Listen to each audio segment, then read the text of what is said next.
무슨 일이든지 그 일이 일어난 데는 우리가 때로는 알지 못할지라도 반드시 그 원인이 있기에 마련입니다. 우연처럼 보이는 일도 우리가 몰라서 그렇지 반드시 어떤 원인이 있어서 그렇게 나타날 수밖에 없는 것입니다. 아주 최근에 미국 캘리포니아에서 일어난 아주 지독한 산불로 수천 명이 피하고 수많은 산림과 집들이 타버렸습니다. 엄청난 산불이었습니다. 아마 이렇게 큰 산불이 있었나 싶을 정도로 미국이 정신이 없었던 그런 산불이었습니다. 근데 이 산불이 어떤 소년의 불장난 때문에 일어났다 하는 보도가 나오고 있습니다. 이 불은 자연에서만 일어나는 것 아닙니다. 이 불이 하나님의 코에 붙었습니다. 14절 보면 원문은 이렇게 시작합니다. 그래서 여호와의 코에 불이 붙었다. 여호와의 코에 불이 났다. 이렇게 말하고 있습니다. 물론 비유적인 표현입니다. 예를 들면 우리가 이 집은 오래돼서 손 좀 봐야겠다 그렇게 말할 때 집에 손이 어디 있나 이렇게 생각하는 사람 없죠. 집을 좀 수리해야겠구나 이렇게 알아듣습니다. 여호와의 콜에 불났다 하는 말은 무슨 표현이냐면 여기 우리말에 있는 대로 여호와께서 이스라엘에게 크게 화내셨다, 진노하셨다 하는 표현입니다. 여호와께서 사람 이스라엘에게 자기 백성에게 진노하셨다로 14절은 시작합니다. 얼마나 크게 진노하셨는가. 그 14절에 보면 노략하는 자들, 남의 거를 탈취, 강제로 뺏어가는 자들의 손에 그들을 붙여서 그들로 노략을 당하게 하셨다 이렇게 말합니다. 곡식을 모아서 쌓아놓으면 쳐들어옵니다. 그래서 곡식을 다 가져갑니다. 귀중한 재산도 다 빼앗아갑니다. 뭐 갖고 있는 소중한 것 다 털어갑니다. 한순간에 빈털터리가 되고 맙니다.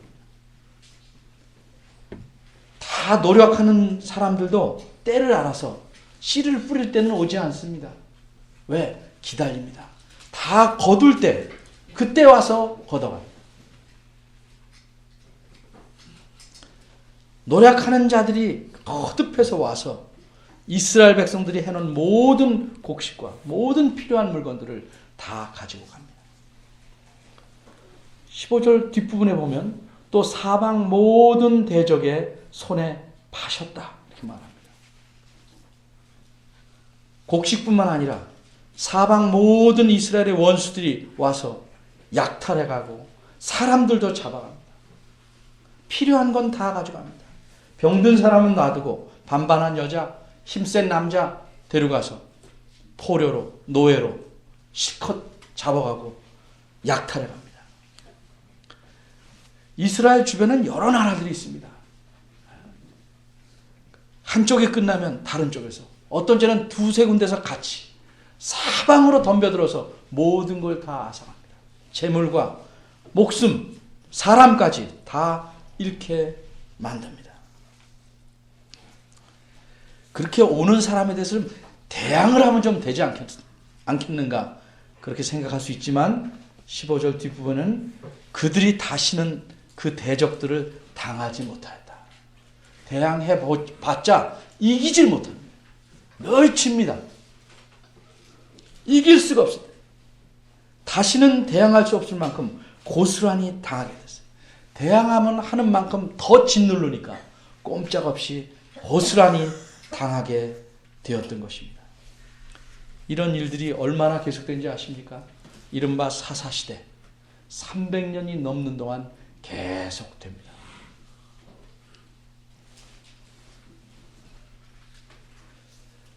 우리는 어린이들도 지난 날에서 뭘 배웁니다. 이렇게 하니까 뭐가 잘 되더라.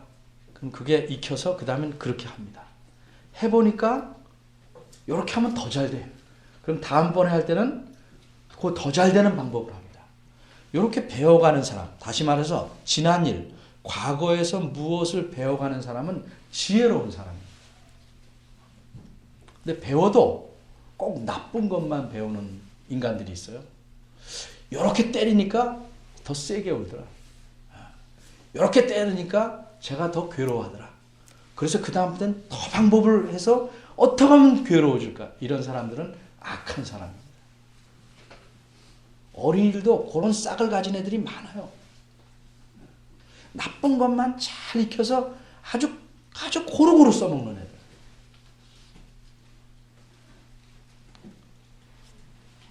부모들에게도 써먹습니다. 아이들은. 내가 이렇게 때를 쓰니까 부모가 들어주더라. 사람 많은 데서 내가 이러면 부모가 체면 때문에 말을 들어주더라. 그걸 활용합니다. 나쁜 걸 자꾸 습득하는 거죠. 지나간 것에서 뭘 배웁니다. 좋은 걸 배우면 이 좋은 것을 현재 행하면 앞일이 앞으로가 밝아지는 것입니다. 현재는 과거에서 만들어가는 것이고 미래는 현재가 만들어내는 겁니다. 나는 과거는 필요 없다 할지라도 과거에 해본 것이 습관이 돼서 현재 일을 하려면 그렇게 합니다. 무엇보다도 사고의 습관, 살아왔던 방식, 모든 것은 우리 현재 하는 것은 과거에 했던 대로 그대로 나타납니다. 그리고 이것이 미래를 다시 결정합니다. 근데 300년은 동안 이렇게 당하면서도 이 사람들은 정말 깨닫지 못합니다.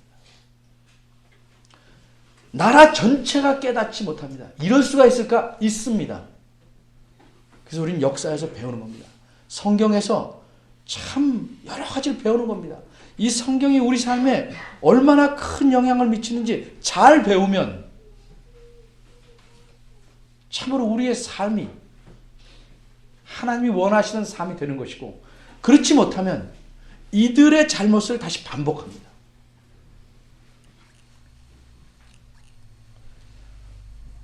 어떻게 고스란히 당할 수 있을까? 노력하는 자들에게 다 뜯겨, 대적들에게 다 팔려가, 약탈당해. 이런 일이 어떻게 가능할까? 15절이 그 가능한 이유를 말합니다. 그들이 어디를 가든지, 그들이 가는 모든 곳에서 약탈을 당하거나 원수이 쳐들어오면 이 땅에서 못 살겠다, 저쪽으로 피해보자, 거기도 마찬가지입니다. 이쪽으로 이사 가보자, 거기도 마찬가지입니다. 또 가는 곳마다 약탈을 당하고 노략질을 당하고 또 사람들이 잡혀가고 어느 곳을 가도 못 살 수가 없어요. 왜 그럴까? 그들이 어디를 가든지 여호와의 손이 그들에게 재앙을 내리심에. 왜 그랬을까? 여호와의 손이 재앙을 내리셨다. 여호와께서 역사에서 재앙으로 일을 바꾸시는. 그래서 끄트머리 보면 그들의 괴로움이 심하였다. 말을 잃었지만 얼마나 고통이 심하겠어요. 이루 말할 수 없는 고통, 재앙 때문에 여호와께서 그렇게 만들었다. 바꿔 말하면 이들에게는 실제 적은 누구냐? 하나님이 적이에요. 하나님이 이들의 원수예요. 하나님이 이들을 못 살게 구시는 거예요. 이들이 하나님을 적으로 만들었어요. 하나님을 적으로 만들면 그렇게 만드는 사람은 잘 될 수가 없죠.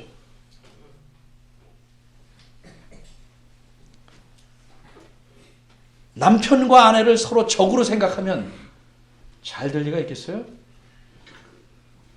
하물며 하나님을 원수로 만들면 그 사람의 삶이 괴로움이 없겠어요? 그런데 이 가나안 땅은 어떤 땅입니까? 하나님께서 그들에게 주신 땅입니다. 이 땅에서 그들을 괴롭히려고 데려오신 땅이 아니고 그들이 하나님과 더불어 복을 누리고 평안과 안식을 가득 누리라고 데려오고 들어오신 땅입니다. 근데 이 땅에서 이들이 여호와를 적으로 만들었습니다. 그러니 어디를 가든지 재앙을 만나는 것이 당연합니다.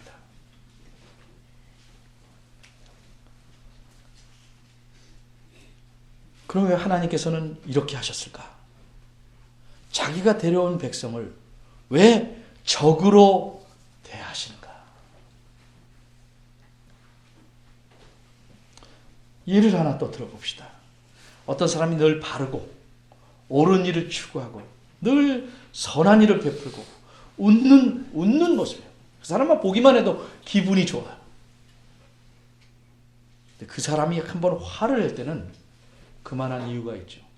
바르고 옳은 걸 추구하고 늘 웃는 사람인데 화를 낼 때는 그만한 이유가 있어요. 정상적으로 생각하면 누가 그 사람을 화나게 했을까? 라고 생각합니다. 도대체 어떤 사람이 저렇게 훌륭한 사람을 화나게 했을까? 하나님께서 괜히 변덕이 있으셔서 혹은 옹졸한 마음으로 혹은 악한 마음으로 자기 백성을 어디든지 쫓아다니면서 재앙을 주시는 분으로 변했을까요? 문제는 하나님에게 있는 것이 아니고 이스라엘에게 있습니다. 이스라엘에게. 도대체 이스라엘이 어떤 짓을 했을까? 어떤 짓을 했길래 하나님께서 이렇게 집요하게 그들을 쫓아다니면서 그들에게 재앙을 내시고 그들에게 고통을 가하실까?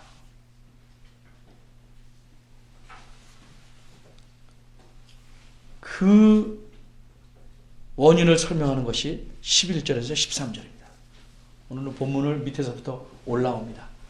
마치 열매를 보고 쭉 내려가서 뿌리까지 보듯이 지금 보이는 것부터 들어갑니다. 11절에서 13절이 이스라엘이 어떤 짓을 했는지를 말하고 있습니다. 11절 봅니다. 한마디로 이렇게 말합니다. 이스라엘 자손이 여호와의 목전에 악을 행하였다. 이렇게 말합니다.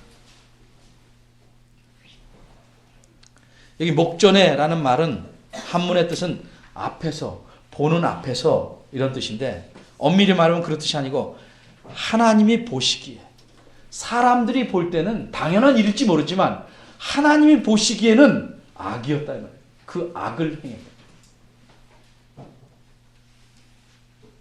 우리말엔 그냥 악 이렇게 썼는데 엄밀히 말하면 하나님이 보시기에 이스라엘 자손이 하나님이 보시기에 그 악을 행했다. 그 악. 그게 뭘까? 이런 예를 한번 들어보죠. 어린이들을 위해서 자꾸 예를 듭니다. 부모님이 그러는 게 너 성적이 좀 나빠도 괜찮아. 그거는 올리면 돼. 옷을 더럽혀도 좋아. 어쩌다 더럽히는 거 빨면 돼. 그런데 남의 거를 컨닝하거나 도적질하지 마라. 그건 빨아도 안 되는 거야. 절대 그건 안 된다. 이렇게 부모님이 강조하는 면이 있어요. 성적이 좀 나쁘면 자매 잘해라. 게을렀구나. 이렇게 할 수 있고. 옷이 나빠도 그런데 컨닝했다는 게 소식이 들어오거나 도적질하는 것이 알려지면 무지무지 혼날 수가 있죠. 그때 그 특별히 강조한 그 나쁜 것. 그 악입니다. 그 악. 하나님께서 좀 잘못해도 웬만한 건 넘어가시는데 그 악만은 절대 하지 말라는 게 있어요. 그 악만. 그것을 행했다. 이스라엘 자신이 그것을 행했다. 그것이 무엇인가 강조하기 위해서 11절 하반절부터 13절까지는요. 차곡차곡 설명합니다. 이걸 마치 우리가 여기다 놓으면 빨강, 파랑, 노랑이 있으면 빨강, 파랑, 빨강, 파랑, 빨강, 파랑 이렇게 놓을 수도 있지만 그럼 또 어떻게 놓겠어요? 빨강끼리 왕창 모으고 파랑끼리 쫙 모을 수도 있죠. 근데 또 이렇게 모을 수도 있잖아요. 양쪽에 파랑, 그 다음에 안에는 빨강, 노랑이 또 있다면 그 안에는 노랑 이렇게 모을 수도 있죠. 그러니까 바깥에 똑같은 거, 안에 또 똑같은 거, 가운데 또 똑같은 거 이렇게 모으는 방법을 우리가 교차 대꾸법이라고 해요. 좀 어려운 말이에요. 예. 마치 X자처럼 이렇게 헬라어로 카이라고 그러는데 이렇게 X자처럼 밖에서부터 이렇게 맞춰 들어오는 우리말 성경에도 그게 잘 드러났다요. 여러분 여기 나오는 동사 11절 하반절에 뭐라고 그래요? 이스라엘 자손이 뭐 했다고요? 섬겼다. 바알들을 섬겼다. 그리고 저 뒤에 뭐라고 그래요? 13절 맨 뒤에 거기도 뭐예요? 바알과 아스타라를 뭐 했다? 섬겼다. 그 학이 뭐냐? 섬겼다. 그 한층 안으로 들어와 봅시다. 한층 안으로 들어왔다. 그러면 12절 처음에 하나님 여호와를 뭐예요?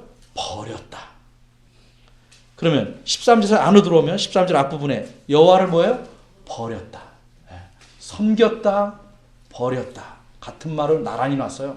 그리고 안에 들어온 거는 또 같은 말로 보면 재미에 적으니까 비슷한 말로 같이 놨는데 뭐냐면 12절에요. 12절 버리고 뭐냐면 다른 신들을 쫓아갔다. 쫓았다. 그리고 쫓아가서 뭐예요? 절했다. 그러니까 한마디로 뭐예요? 우상을 숭배했다. 여호와를 배신하고 여호와를 버리고 그들을 인도해내신 그들을 있게 만드신 그들을 지금 이 땅에 데리고 오신 그 하나님 여호와를 버리고 배신하고 내팽개치고 다른 신들을 쫓아가서 절하고 그들을 섬겼다. 절한다는 말은 단순히 세배한다는 말이 아니에요. 그 신들을 주인으로 섬기겠다는 표현이에요.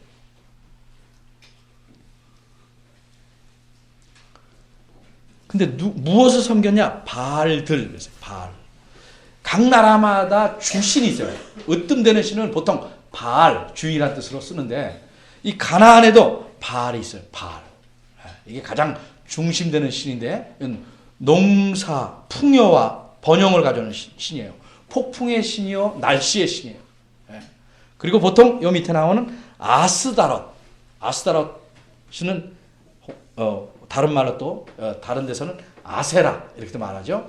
그 신은 이 바알 신의 이른바 부인 신이야. 그건 사랑과 안정의 신이에요. 그러니까 가나안 족속의 신을 섬긴 거죠.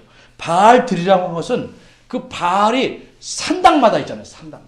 이 사람은 이쪽 가서 이 사람은 자기 지역에 가까운 데 가서 다 섬기니까 온통 이스라엘 사람들이 바알들과 아스다롯을 섬기는 거죠.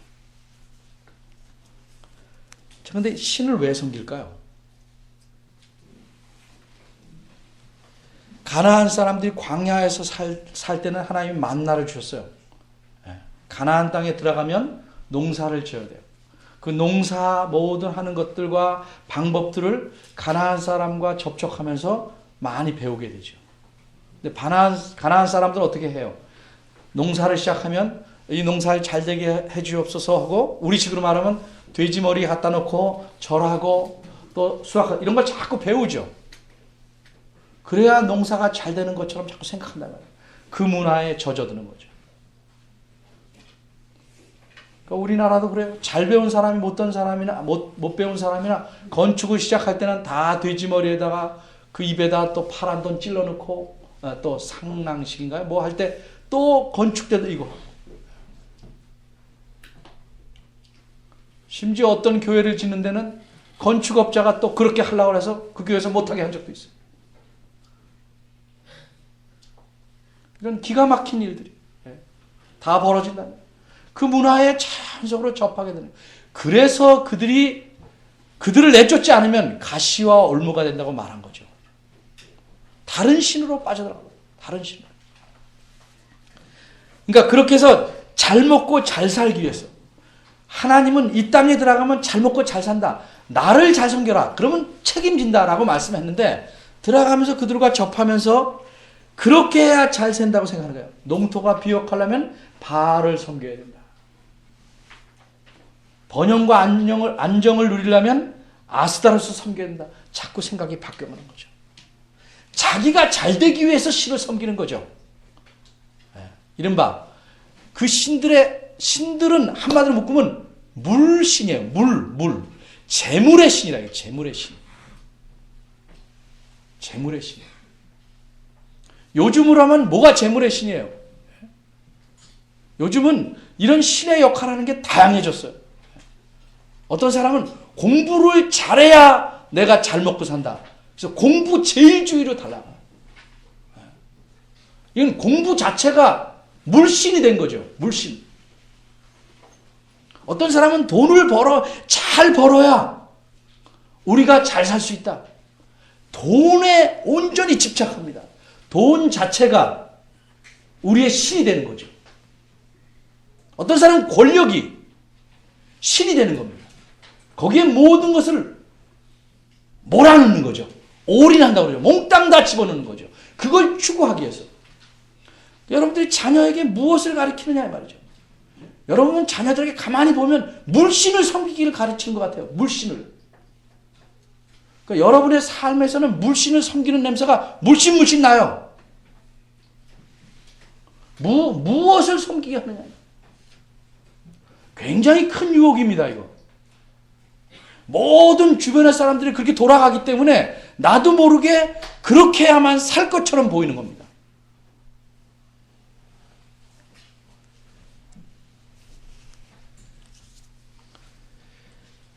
하나님의 백성이 번영하고 복받고 평화롭게 안식을 누리면서 사는 것은 하나님에게 달려있는 것입니다.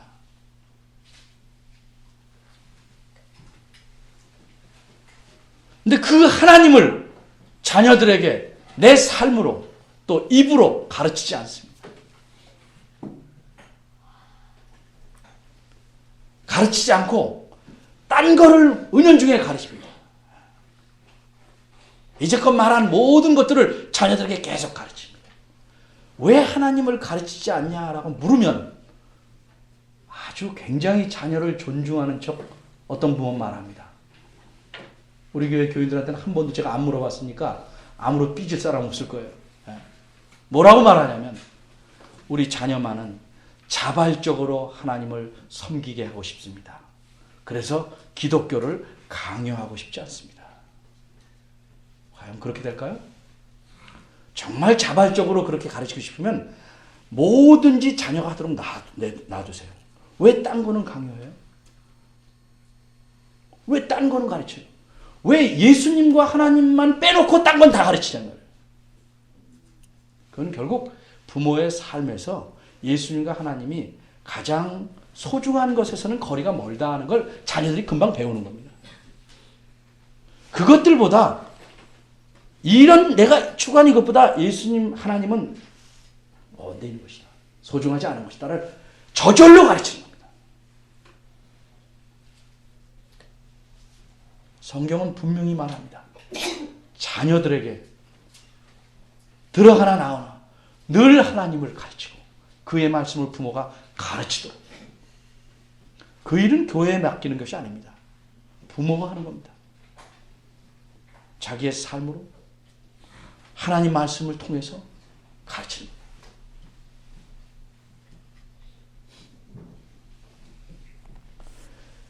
이렇게 하나님이 하지 말라는 그 악을 행하기 때문에 15절로 다시 갑니다.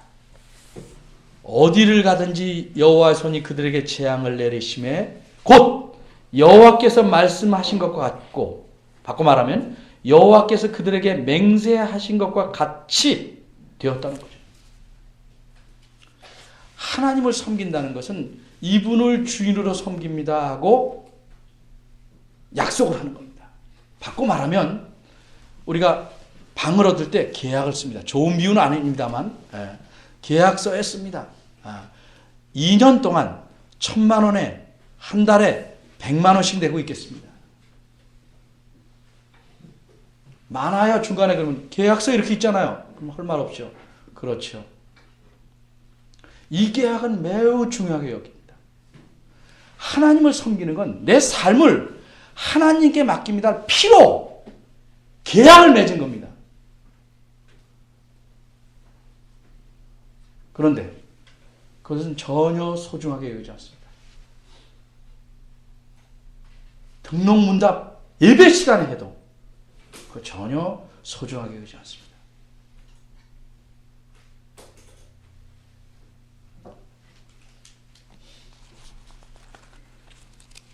구약성경 312쪽에 가면 신명기 31장 15절부터 이런 말씀이 있습니다.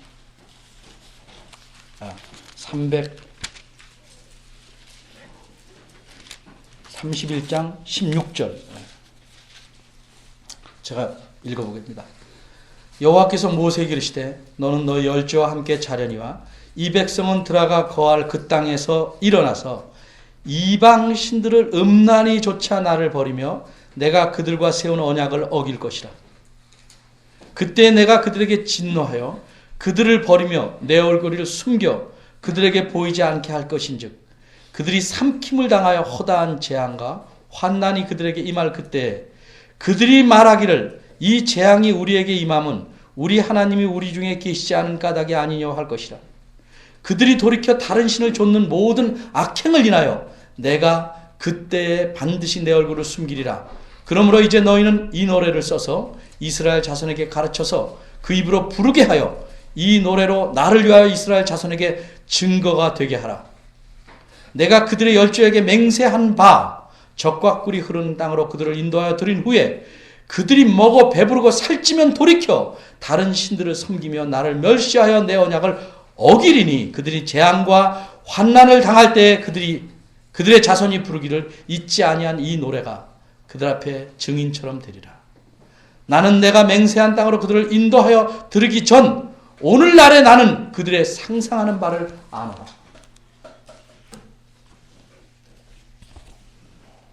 하나님께서 말씀하신 것과 같이 맹세하신 바대로 그들이 어디를 가든지 하나님을 버리고 배신하고 이방신들을 쫓아가는 사람들에 대해서 자기를 번영케 한다는 물신을 쫓아가는 사람들을 향해서 재앙을 내리십니다.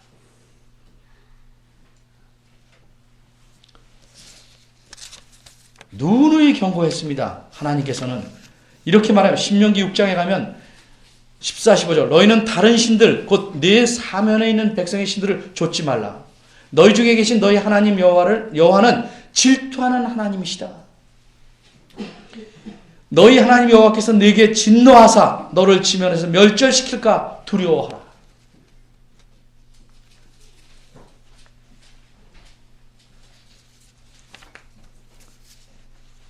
그러면 여러분은 생각하실 겁니다. 그렇게 당하고 어려운데 왜 이방 신들을 섬기게 되고 또 그거를 끊지 못할까? 엄밀히 말하면 그들이 왜 그럴까 생각하지 말고 내가 왜 그럴까 생각하는 게 딱 맞아요.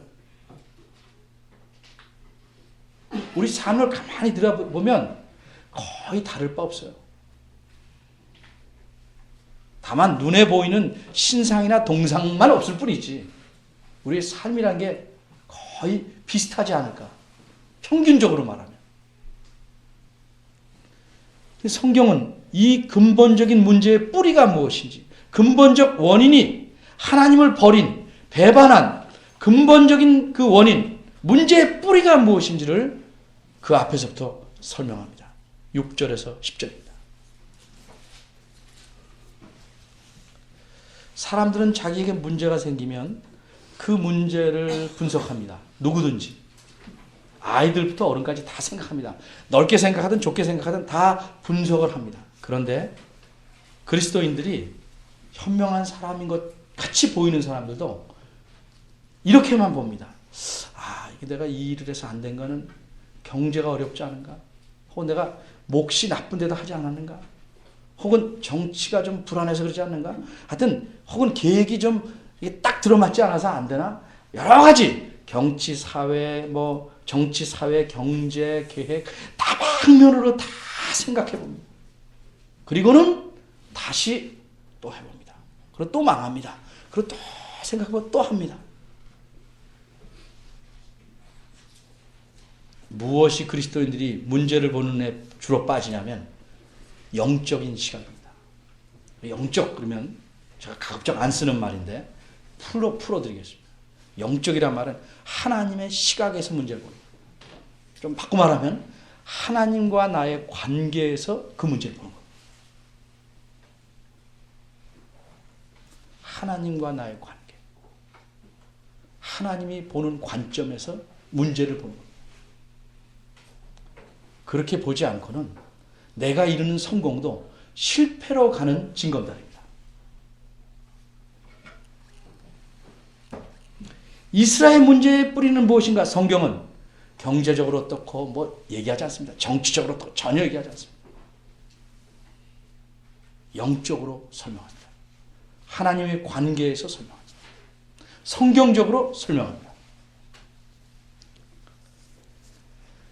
6절은 전에 여호수아가 백성을 보내매 이렇게 시작합니다.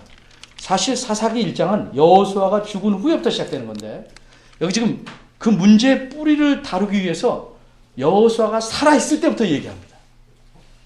백성들에게 땅을 나눠주고 각 지파가 그 기업에 가서 땅을 차지하고 아직 몰아내지 못한 가나안 족속들을 다 내밀라고 했습니다.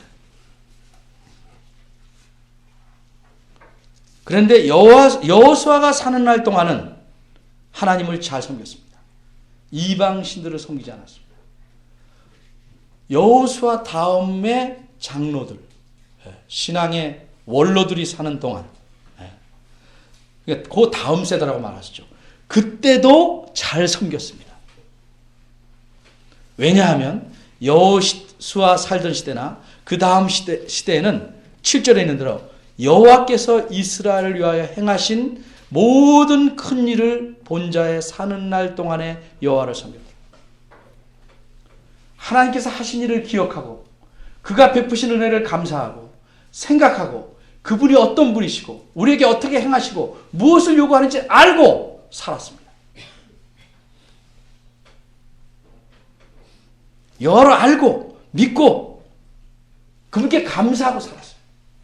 근데 그 새로운 세대 여호와의 종 여호수아가 죽고 그 다음 사람 10절에요. 그 다음 생존한 사람들도 다 죽은 뒤에 새로 일어난 세대는 10절입니다. 여호와를 알지 못하며 여호와께서 이스라엘 위하여 행하신 일도 알지 못하더라. 이게 근본적인 원인. 여호와를 알지 못하고 행하신 일을 몰라요. 그분의 은혜를 모르면 그분을 잊게 마련이고 그러면 마땅히 할 일을 안 하게 됩니다. 우리 스스로 삶을 한번 보세요. 어떤 분이 나한테 큰 일을 베풀면 그때는 참 은혜요. 그래서 뭐라고 말해요? 평생 이 은혜를 잊지 않겠습니다. 진심이죠. 시간이 지나가 보세요. 옅어집니다. 옅어져요. 그리고 조금 더 지나가면 고맙긴 하지만 그 정도는 뭐 할 수 있는 거지 생각합니다. 평생 잊지 않는다는 말의 의미는 뭐였어요? 그걸 늘 감사한다는 말인데 말을 희석시킵니다. 스스로. 평생 잊지 않아. 아, 그 사람 나한테 그렇게 해줬지. 그럼 감사는 없어졌어. 아니면 새카맣게 잊어먹어. 그래서 성경은 계속 사람들의 이런 문제점을 알기 때문에 하나님은 계속 이렇게 강을 건너면 돌무더기를 세워라. 그러면 자녀들이 보고 이게 뭐예요? 하나님의 하신 일을 설명하는 거죠. 계속 묻고 자녀들을 가르치게 했어요. 왜 이렇게 하는 거예요? 설명하는 거예요. 너희 자녀들이 물으면 이렇게 말하. 6월절은 왜 지켜요? 이렇다. 하나님께서 우리를 건져내신다. 이렇게 설명하게 합니다. 계속 후대를 가르쳐야 됩니다. 근데 그 후대에게 앞대가 부모 세대가 가르치지 못한 탓입니다. 가르치지 않으니까 그 다음 세대는 여호와를 알지 못하고 그의 하신 일을 전혀 기억지 못하고 대신 눈에 보이는 바알을 쫓아갑니다. 어느 시대나 마찬가지입니다. 여러분들이 자녀들을 가르치는데 소홀하면 다음 세대는 하나님을 버립니다. 누구의 책임입니까? 부모 때문에 내가 그렇게 잘 되기를 바라는 내 자녀들이 결국은 가장 소중하고 가장 중요하고 가장 필요한 것을 다 놓치고 세상의 지푸라기만 잡고 살게 만드는 겁니다.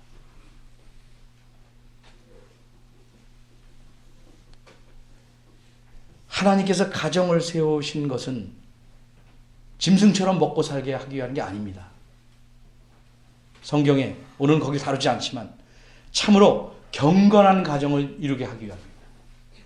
하나님을 알고 그분을 바로 섬기는 가정으로 세우기 위해서 하나님께서 자기 백성을 이 땅에 두시는 겁니다.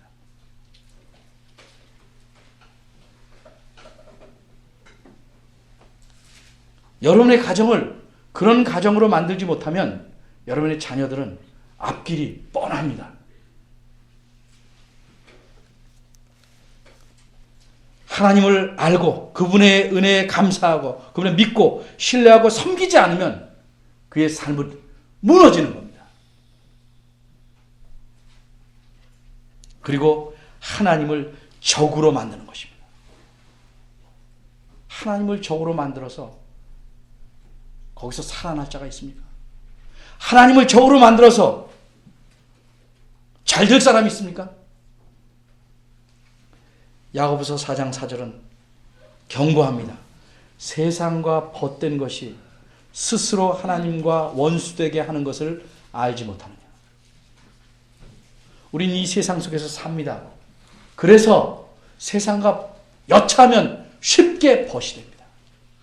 그런데 하나님은 세상 바깥으로 나가라 이러지 않습니다. 이 땅에서 하나님과 벗하며 사는 삶이 무엇인지를 보이길 원하십니다.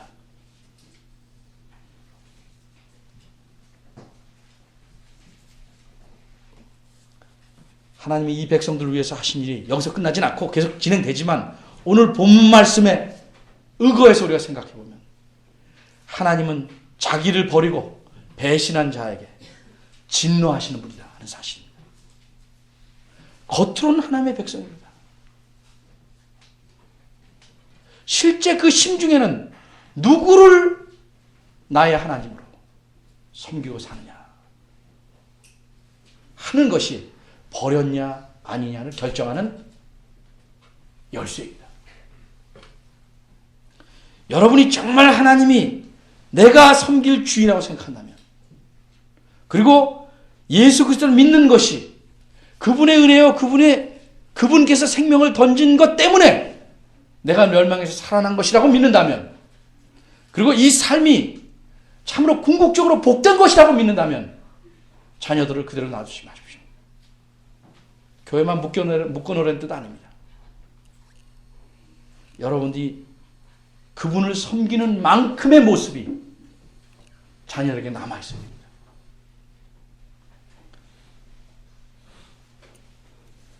여러분 정말 부탁입니다.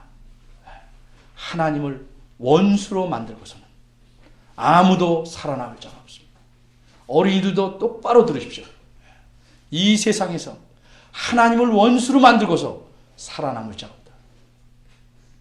다른 건 다 버려도 하나님과는 친하게 지내야 한다 하는 것이 우리 가슴속에 아주 분명하게 박혀 있어야 합니다. 지난 역사를 통해서 사사시대의 역사를 통해서 우리는 배우는 것입니다. 우리는 그렇게 안 살 거라고요? 이런 바알이나 아세라 같은 동상이 없어서 우리는 그렇게 안 산다고요? 천만에. 그 신들 대신 그것을 대체할 물건들이 우리 살고 있는 사회는 너무 많습니다.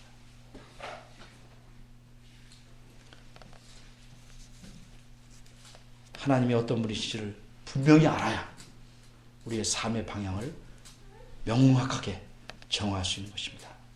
하나님의 진노를 일으키지 말고 정말 하나님을 가끈하게 섬기는 여러분 되시기를 바랍니다. 기도하겠습니다. 하나님 아버지, 오늘 본문에서 자기 백성에게 크게 진노하신 하나님의 모습을 봅니다. 어디를 가든지 자기 백성이 괴로움이 심하도록 내버려 두시는 하나님의 진노를,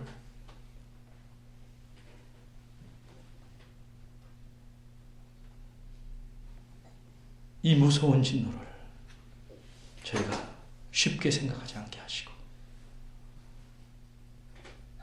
이 문제의 뿌리가 무엇인지를 보게 하시고, 우리의 삶 속에서 이런 진노가 나타나지 않도록